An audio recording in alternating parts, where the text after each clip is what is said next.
Ça fait quand même pas mal d'années que j'avais entendu parler d'un truc qui s'appelait le chemsex, mais j'avais vaguement entendu parler de ce truc-là.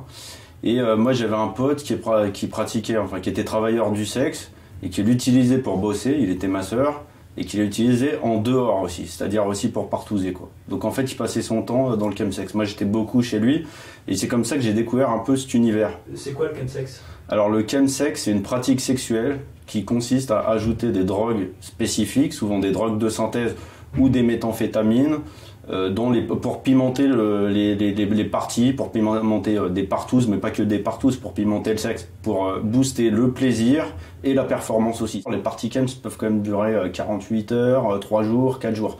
Donc les descentes, voilà, déjà quand on disparaît 4 jours, sur une semaine, il reste plus que 3 jours. Après, c'est 3 jours de descente. Les chems utilisés par le chemsex, quelque chose de très cru. Ça devient très bestial. La boîte à fantasmes, elle fonctionne, elle va vraiment dans la surenchère.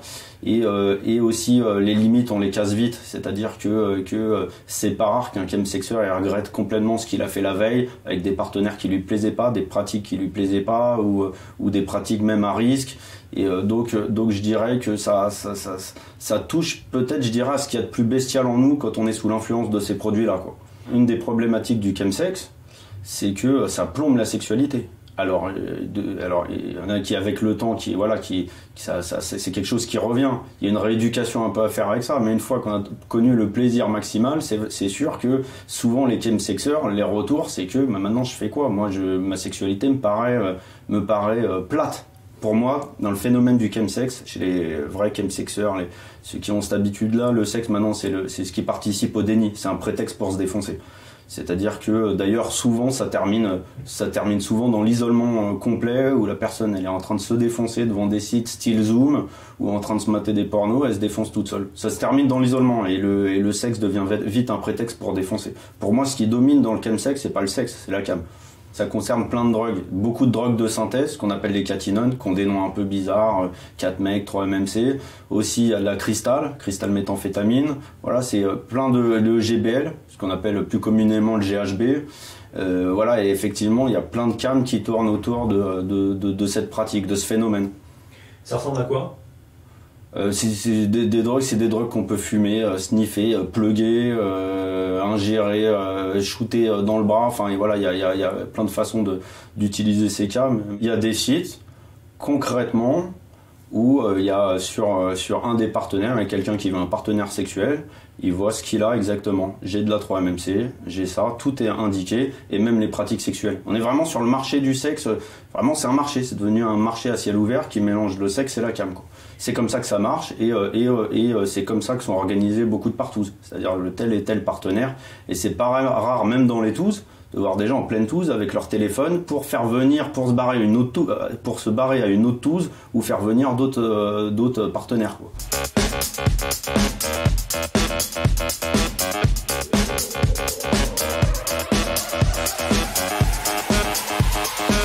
Alors la part de réalité et de fiction, elle est facile à dire, c'est que l'histoire est complètement fictive, mais que les personnages, les situations, des scènes, l'ambiance, le milieu est vrai. Il y a même des personnages qui sont vrais.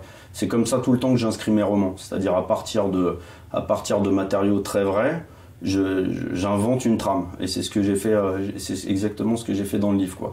Le personnage de Z n'est pas moi. Moi, ce que je peux dire là-dessus, c'est que j'ai consommé ces produits-là. J'ai été amené à consommer ces produits-là et qu'effectivement, ça me développe quelque chose de très bestial en moi et ça me fait partir dans des fantasmes qui me plaisent pas si j'ai pas consommé, quoi. Dans le roman, en fait, le point de départ finalement, c'est l'un des personnages te dit c'est le truc du moment, ouais, dans la communauté gay. Ouais. Est-ce qu'aujourd'hui, en vrai, et pas seulement dans le roman, c'est le truc du moment de la communauté gay? Moi je pense que c'est la problématique de la communauté gay. D'ailleurs, il y a un article qui est sorti récemment du New York Times qui appelle ce phénomène le sida numéro 2. Donc, et d'ailleurs, il n'y a pas que ça, il y a beaucoup d'associations qui commencent à l'appeler comme ça. Vu que le chemsex est en train de se généraliser et qu'il y a de plus en plus de morts et qu'il y a de plus en plus de dégâts, et que aussi ça arrive chez les hétéros. Et je pense que c'est ça aussi qui peut alerter, parce que quand c'est relégué à une communauté, je pense que ça intéresse moins que si le phénomène est généralisé. Je pense qu'effectivement les pouvoirs publics vont commencer à s'y intéresser de plus en plus.